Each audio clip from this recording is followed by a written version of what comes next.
વિદ્યાર્થી મિત્રો, હું સફીક સર આપ તમામનો ઓરિએન્ટલ હાયર સેકન્ડરીની યુટ્યુબ ચેનલમાં સ્વાગત કરું છું. મિત્રો, આપણે લાસ્ટ વિડીયોમાં પાસ પાસેની સ્તંભાકૃતિ જોઈ હતી. આજે આપણે સ્વાધ્યાય જે છે 2.3નો સ્વાધ્યાય 2.3નો દાખલા નંબર 5 આપેલું છે.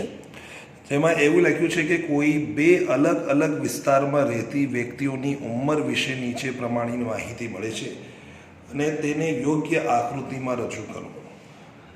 મિત્રો, અહીંયા ઉંમર આપેલી છે વ્યક્તિઓની 15થી ઓછી એટલે ઉંમર ધરાવતી વ્યક્તિઓ. એના પછી 15થી 35ની ઉંમર જે ધરાવતી એને યુવાન કહેવાય છે. 35થી 60 વાળી વયસ્ક કહેવાય છે. 60થી વધુ હોય જેની ઉંમર તેને વૃદ્ધ વ્યક્તિઓ કહેવામાં આવે છે. અને છેલ્લે કુલ આપેલું છે.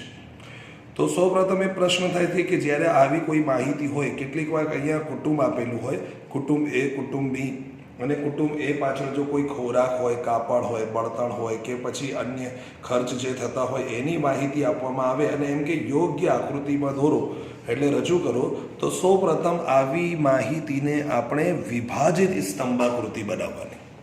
મિત્રો, ખૂબ જ ધ્યાન આપજો. આ થોડી તમારા માટે એટલે ડિફિકલ્ટ છે, પણ જો ધ્યાન આપશો તો આરામથી તમને ફાઈ જશે. ઇઝી છે. વિગત પહેલાં સૌપ્રથમ આપણે વિગત લખી છે, જેમાં આપણે વર્ગીકરણ કર્યું છે 15થી ઓછી, 15થી 35, 35થી 60 અને 60થી વધુ. તો એમાં જે સંખ્યાઓ આપેલી છે એ જે છે 400 ને કેટલા છે 80 છે. એના પછી 300 ને કેટલા છે 60 છે. પછી 240, પછી 100 ને કેટલા 20 અને છેલ્લે છે બધાનો સરવાળો જે છે એ છે 1200. એવી જ રીતે અહીંયા બીજી વિસ્તાર બીમાં જે છે એની સંખ્યા આપેલી છે 350 છે, 250 છે, 200 છે, ફરીથી 200 છે અને આમ કરવા જઈએ જો સરવાળો થાય તો 1000. ટોટલ જે વ્યક્તિઓ છે જે રહેતી વિસ્તારમાં રહેતી, અહીંયા એ વિસ્તારમાં કુલ 1200 વ્યક્તિઓ રહે છે, જ્યારે બી વિસ્તારમાં 1000 વ્યક્તિઓ રહે છે. તો આપણે એને વિભાજિત સ્તંભાકૃતિ, ટોટલ 1200માં 480 જે છે એ વ્યક્તિઓ કેવી છે 15થી ઓછી ઉંમર ધરાવતી, એને કહેવાય બાળકો છે. તો આપણે વિભાજિત રેખા કેવી રીતે બનાવવાની? આ જે કુલ આપેલું છે, આ જે ટોટલ કર્યું છે, અંદર પણ આપેલું છે અથવા ના આપેલું હોય તો આપણે કરી લેવાનું ટોટલ. તો આ જે ટોટલ આપેલું છે એ છે 1200.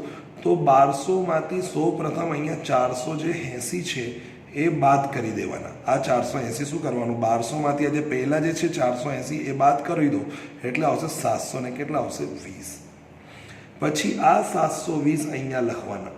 આ 720માંથી હવે અહીંયા જે બીજું જે છે, બીજા એ યુવાનોની સંખ્યા 360 બાદ કરવાની એટલે આવશે 300 ને કેટલા 60.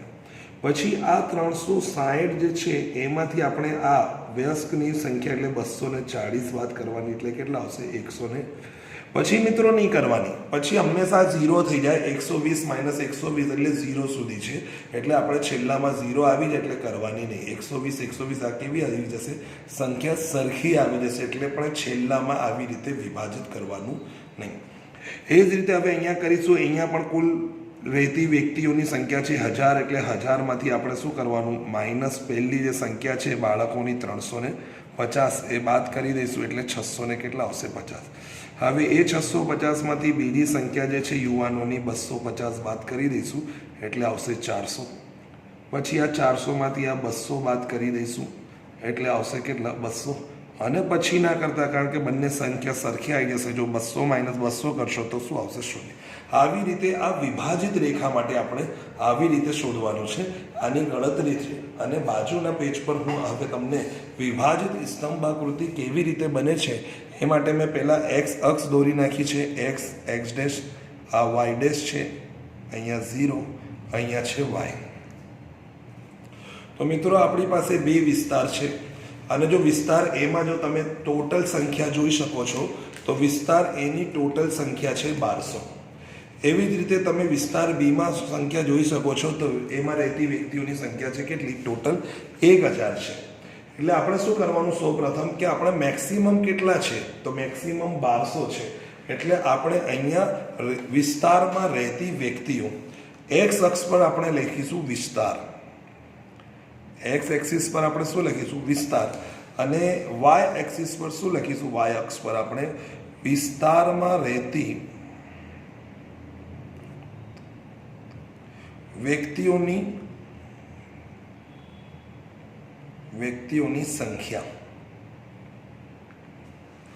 તો એ મેક્સિમમ કેટલી છે? 1200 સુધી છે. એટલે આપણે 1200 સુધી લેવાનું હોય તો આપણે અહીંયા એક કામ કરીશું, આપણે અહીંયા 100 નો ડિફરન્સ લઈ લઈશું. જે વાય અક્ષ પર જે પ્રમાણ માપ આપણે લખીએ છીએ દર વખતે, તો એ 100 નું આપણે ડિફરન્સ લઈ લઈએ. એટલે અહીંયા લખીશું 100, પછી અહીંયા 200, પછી અહીંયા 300, 400, 500, 600, 700, 800, 900, 1000, 1100 અને છેલ્લે કેટલા? 1200. મિત્રો તમારે આ ખાસ ધ્યાન રાખવાનું કે વિસ્તાર જે એ છે, જે વિસ્તાર એમાં ટોટલ કેટલા છે? 1200. એટલે 1200 છે તો પહેલાં સૌપ્રથમ આપણે વિસ્તાર એના ટોટલ 1200 જ્યાં થાય છે ત્યાં સુધી આપણે દોરી લેવાનું છે. એટલે વિસ્તાર એમાં રહેતી વ્યક્તિઓની સંખ્યા 1200 છે. એટલે ત્યાંથી 1200 સુધી આપણે શું કરી લેવાનું? આવી રીતે એક મોટું સ્તંભ બનાવી દેવાનું છે.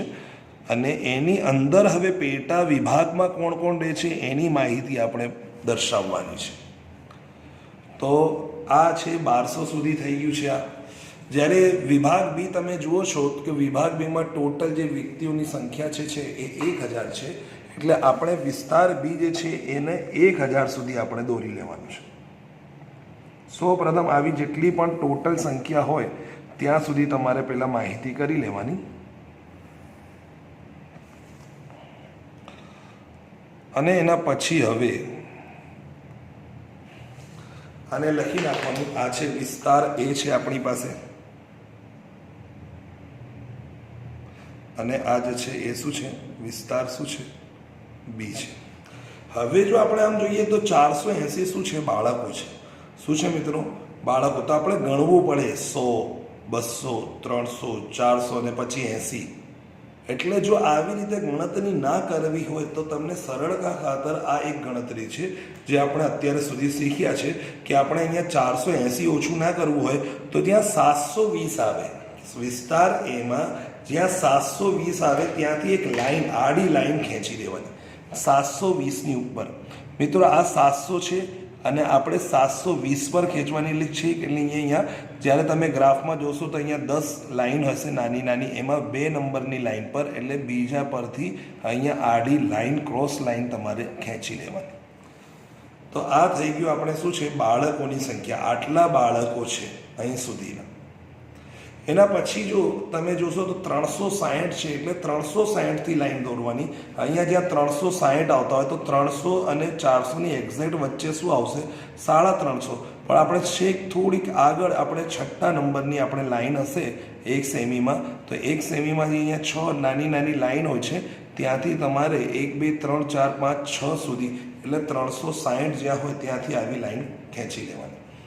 એના પછી જે 120 છે તો 120 ક્યાં આવે છે એ તમે જોઈ લો. 100 થી 1, 2 પછી ઉપરની લાઈન પર તમારે અહીંયા 120 આવશે. એટલે તમારે અહીંયા 120ની લાઈન પણ ખેંચી લેવાની.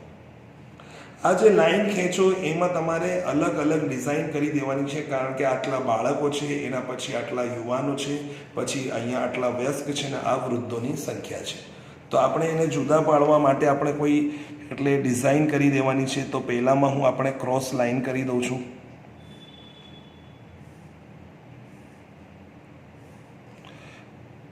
આવી રીતે ગમે તે કરી શકાય, જરૂરી નથી આ છે.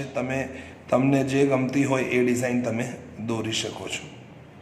ધારો કે કોઈ બીજામાં આવી રીતે ગોળ રાઉન્ડ, નાના નાના રાઉન્ડ જે છે એ પણ દોરી શકાય છે. તો એ તમે દોરી શકો છો.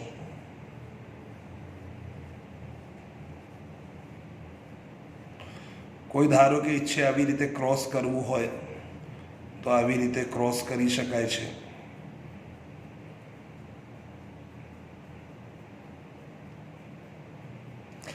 અને છેલ્લામાં કોઈ ડિઝાઇન દોરવાની જરૂર નથી, આપણે કોરું જ રાખવાનું, કારણ કે એ પણ એક પેટર્ન જ છે. એટલે આવી રીતે આપણે ડ્રો કરી લેવાનું. હવે જે રીતે આ કર્યું છે એવી જ રીતે આ બાજુમાં આપણે વિસ્તાર આપણે બીનું કરવાનું છે. તો વિસ્તાર બીમાં ગણતરીમાં 650 આવે છે. તો જ્યાં 650 હોય તો 650 ક્યાં આવે? 600 અને 700ની એક્ઝેક્ટ વચ્ચે. તો 600 અને 700ની એક્ઝેક્ટ આપણે વચ્ચે આપણે લાઈન ડ્રો કરી લેવાની છે. એને કહેવાય બાળકોની સંખ્યા. એના પછી આવે છે 400. તો આપણે વિભાજિત રેખા જે આપણે દોરવાની છે, વિભાજન કરવાનું છે, એ 400 પરથી આપણે કરીશું. એક્ઝેક્ટ 400 છે એ આટલા કેટલા હશે? અહીંથી લઈને અહીં સુધી એ આવશે આપણે યુવાનોની સંખ્યા. એના પછી એક્ઝેક્ટ આવે છે 200 પર આવે છે. તો અહીંયા 200 છે એટલે આપણે એક્ઝેક્ટ લાઈન 200 ઉપર આપણે ડ્રો કરી લેવાની. આ થઈ ગઈ. આ છે 200ની લાઈન. અહીંયાથી તમે જોઈ શકો છો આ છે 200ની લાઈન અને આ છે 400ની લાઈન. એટલે અહીં સુધીના છે બાળકો, અહીં સુધીના યુવાનો છે, અહીં આટલો ભાગ જે છે અહીંથી લઈને અહીં સુધી એ જે છે એ વયસ્ક છે અને છેલ્લે જે છે એ વૃદ્ધોની સંખ્યા છે. એટલે આપણે જ્યારે હવે અહીંયા ડિઝાઇન દોરીશું તો અહીંયા જે પહેલા ખાનામાં ડિઝાઇન દોરી હોય એ જ આપણે અહીંયા પણ ડ્રો કરવાની. બંનેમાં એક સરખી જ હોવી જોઈએ, કારણ કે બંને જે છે વિસ્તાર છે એ વિસ્તાર ભલે જુદું જુદું હોય પણ જે માહિતી છે એ એક જ પ્રકારની છે. આપણે જે આડી લાઈન ડ્રો કરી રહ્યા છે એ છે બાળકોની સંખ્યા દર્શાવે છે. તેથી આપણને ખબર પડે છે કે બંને વિસ્તારમાં કેટલા કેટલા બાળકો છે. તો આપણને દેખવાથી ખબર પડે છે વિસ્તાર એમાં બાળકોની સંખ્યા વધારે છે. પછી બીજા વિસ્તારમાં આપણે અહીંયા ગોળ રાઉન્ડ કર્યા હતા તો ફરીથી આપણે અહીંયા પણ આવી જ રીતે ગોળ રાઉન્ડ કરીશું. એવી જ રીતે આપણે જે ત્રીજામાં વ્યસ્કમાં આપણે ક્રોસ ચોકડી મારી હતી તો એ જ રીતે આપણે અહીંયા પણ શું કરીશું? ચોકડી મારી દઈશું. અને આપણે વૃદ્ધોની જે સંખ્યા છે એમાં આપણે કોરું છોડ્યું છે એટલે અહીંયા પણ કોરું છોડી દેવાનું. પછી એના પછી આપણે પ્રમાણ માપ લખવાનું છે. તો પ્રમાણ માપમાં તો આપ સૌ જાણો છો કે જે એક્સ અક્ષ છે એ એક્સ અક્ષ પર આપણે શું લખ્યું છે? તો એક્સ અક્ષ પર આપણે વિસ્તાર લીધા છે. શું લખ્યું છે? વિસ્તાર. અને વાય અક્ષ જે છે એ આપણને દર્શાવે છે કે 1 સેમી બરાબર આપણે કેટલા લીધા છે? 100 સંખ્યા લીધી છે. 100 વ્યક્તિઓ, 100 વ્યક્તિ, 100 વ્યક્તિ.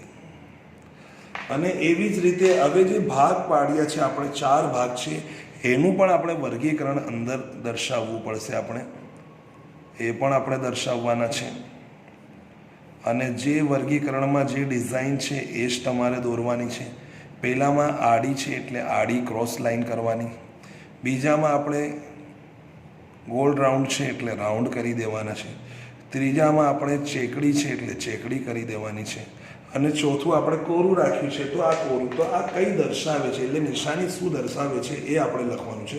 તો જે પહેલાં જે છે એ બાળકો છે એટલે અહીંયા લખવાનું બાળકો. બીજા છે એ યુવાનો છે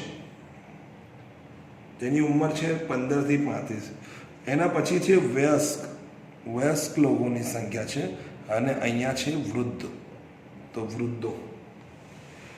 અને હવે આ જે છે આને વિભાજિત શું કહીશું? સ્તંભાકૃતિ. તો આપણે અહીંયા એડિંગ લખી નાખીએ અહીંયાથી જોઈને કે અલગ અલગ વિસ્તારમાં, અલગ અલગ વિસ્તારમાં રહેતી, અહીંયાથી જોઈને હું એડિંગ લખું છું, અલગ અલગ વિસ્તારમાં રહેતી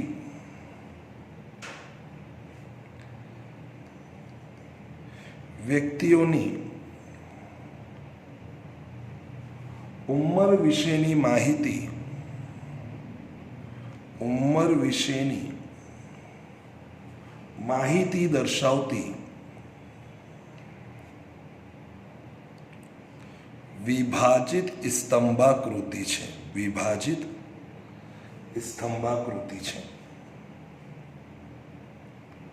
તો મિત્રો આ થઈ ગયું તમારે વિભાજિત સ્તંભાકૃતિ.